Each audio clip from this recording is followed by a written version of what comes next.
Hello, everyone. Welcome for today's session of the Volie 15. We have three great updates for you. Today, Sadie's unavailable, so we brought on Peter Sperry. Peter's our CTO, so who better than him to talk about the things that are going to be coming out soon. So, Peter, let's go through these one at a time. You have some exciting new updates with Pulse that you wanted to share, right? Absolutely. So I'm going to share my screen here and we can show you what we've been working on. And based on all of your feedback on Pulse in the initial rollout, we've been live for a week now officially in our last round of beta or our public beta. We've been in beta since our private beta since January around NADA. We launched this to a few select customers. And after running it for now 5 months, we've come up with some improvements on the way that we're scoring calls. The way that the AI is understanding what happens on calls has been greatly changed and improved. And so what you're looking at now, if all of you that have Pulse enabled can go in and you can see the new Pulse weighting. So prior to today, you've seen things like the different flags and all of the ways that maybe the call cannot go as planned, and it had to effectively go perfectly in order for Pulse to grade it successfully. Based on your feedback, we made some tweaks to the model that underlies Pulse and that powers all of the evaluations and outcomes. And now Pulse is grading calls on more of a binary perspective. They're either good calls or they're not good calls. And although you can still see all of the details of the individual outcomes and assessment items, all of the assessment items, we've built an AI model to weight them and grade them based on the highest value items on a call.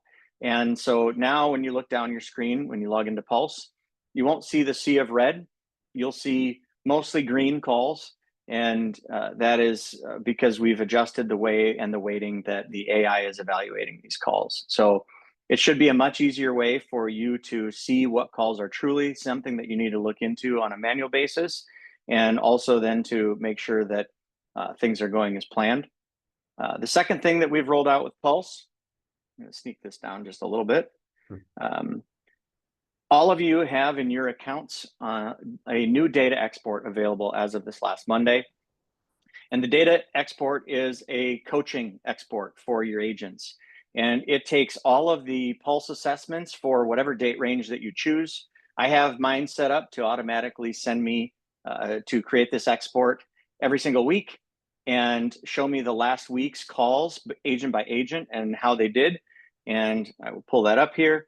And basically what it's going to give you is going to give you the agent name down the left-hand side of the screen, the date range, and then some information on how Pulse assessed those calls throughout that time period.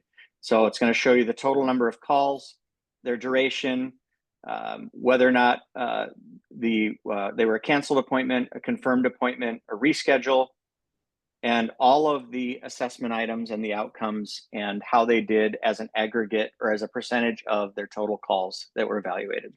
So really easy way for you to set up your coaching calls, your one-on-one calls or one-on-ones with your agents to go down the list, and you can help each agent on the things that they're missing and make your agents better. So those are the two big Pulse announcements for the week, the updated grading and the agent report card. I guess there's kind of a third one that I'll show you. And that is, instead of granularly choosing which assessment items that you are concerned about getting alerted on after each and every assessment, really what you're going to do is just say, I want to receive an email on only flagged communications, or I want to receive an email for every single communication that Pulse evaluates. Awesome. So, Peter, when are these Pulse updates going to be live for everyone? They are live right now. We rolled them out on Monday, and you should be able to all go in and see them. If you are not signed up for Pulse, then you can talk to your account manager and get signed up. We're still running our free trial until the 1st of July. So you can get in and understand how this will affect your BDC and how you can use this to help your agents make better phone calls, make your customers happier, et cetera. Awesome. Well, let's move along here. The next thing that you wanted to talk about is something to do with how we work with VIN Solutions. So Peter, you want to talk about the new VIN integration? Absolutely. We are incredibly excited about this one. I have actually, today is the first day this week that I've been home. I've been at one of our pilot dealers for our new VIN 2.0 launch, and things have been going really well. We found some things that we need to work on, but by and large, we are achieving our goal with this new integration. This new integration is much more reliable and gives us much more control over what goes into VIN and how it looks once it gets into VIN.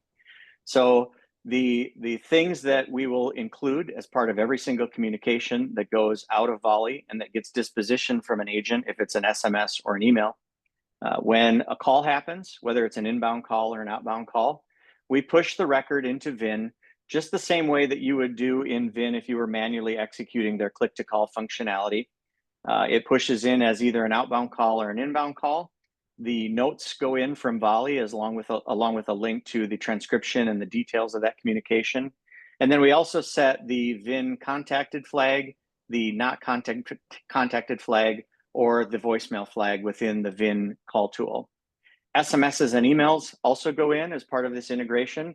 They go into the general notes that are part of each individual lead.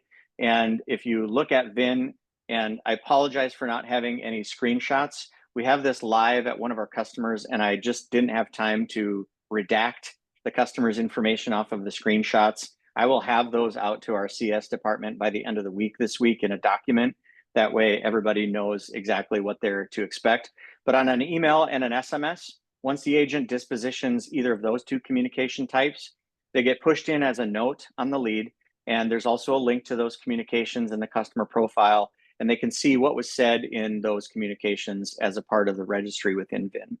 So those are the three of the big changes. And then the fourth one is appointments. So we are now able to push appointments into VIN, and you will see those on the appointment registry so that your salespeople, sales managers, or your BDC agents can see those in the appointment log in VIN. That way they know who's coming in the next day, week, month, etc.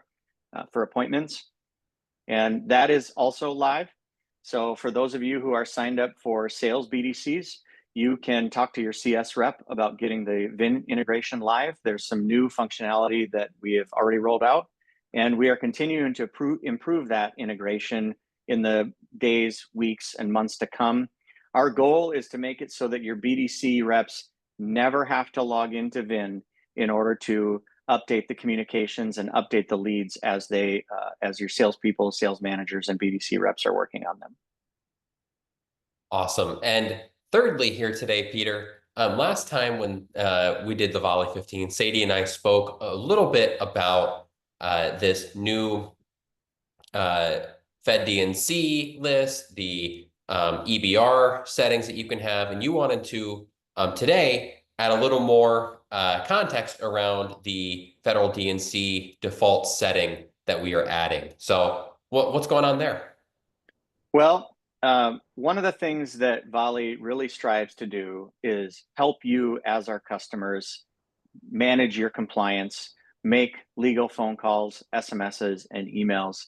And one of the things that we've added into Volley is, and we've had this for a very long time, but you can, with the FTC, as a communicator, you are offered to, and you're required to sign up for a SAN, which is a subscriber access number with the FTC. With that, you get 5 free area codes for calling. And now we've built the functionality within Volley to register your SAN number. And as part of each and every communication, we are automatically taking the customers that are outside of their EBR and that are on the federal DNC. We're taking those customers out of the campaigns. They will not be texted, called, etc. There is the ability within the campaign to override these settings. And we've also built an acknowledgement functionality within that so that if you are to make changes to the DNC settings, you'll be required to acknowledge that you did it. You type in your first name and last name, and we then timestamp that so that we know who acknowledged those changes to those settings. And it's all in the name of us trying to create a safer environment for you to communicate with your customers, and also to create a safer environment for your customers. In admin, you can see all of your acknowledgments for the federal DNC. So if you've gone in and made changes to those, you can see who did it, when they did it, and what they changed. And again, this is just all in the name of helping you provide a much safer environment for your stores, for your customers, et cetera. Awesome. And did you say, when is this one going to be live for folks? When are we making this change? This one is already live. If you have questions, you can talk to your CS rep. We are having a grace period for these. Sometime, we haven't announced it yet, but stay tuned for that. Sometime within the next 6 months, we will be enforcing this. And so you'll be in communication with your CS rep. They will reach out to you to make sure that you've got all of your acknowledgments set on your campaigns if you wish to override the default setting. And the overriding, usually the most common reason will be for things like appointment reminders or recalls. All of those don't fall within the guidelines of the federal DNC. If someone's on the DNC and has a service appointment with you tomorrow, you can still call them, and you would need to go in on those appointment reminder campaigns and override the DNC settings for that campaign. But your CS rep will be reaching out to you. This is live right now. You can see it and use it. But if you have any questions, please reach out to your CS rep and they can help you get this set up. Awesome. We did only take 12 minutes, so we have time for one question here that's come in relating to the VIN integration. Do the appointments tie to the customer in VIN? And do they show the agent from Volie as the appointment setter? Yes, they do. Yep. The appointment goes in. It looks just like the user that is logged into VIN has entered it. And we've got a way that your CS reps will walk you through tying those two together. So our new integration requires that every single Volie user that is going to be using the VIN integration have a login to VIN. And when those calls and appointments, et cetera, get pushed in, it looks just as if they were logged into VIN and entering it on their own. Awesome. Well, thanks so much, Peter. And thank you, everyone, for joining us today for this session of the Volie 15. We hope you're excited about these updates, and feel free to reach out if you have any questions. Thank you, and have a fantastic day. Have a great day, folks. Thank you.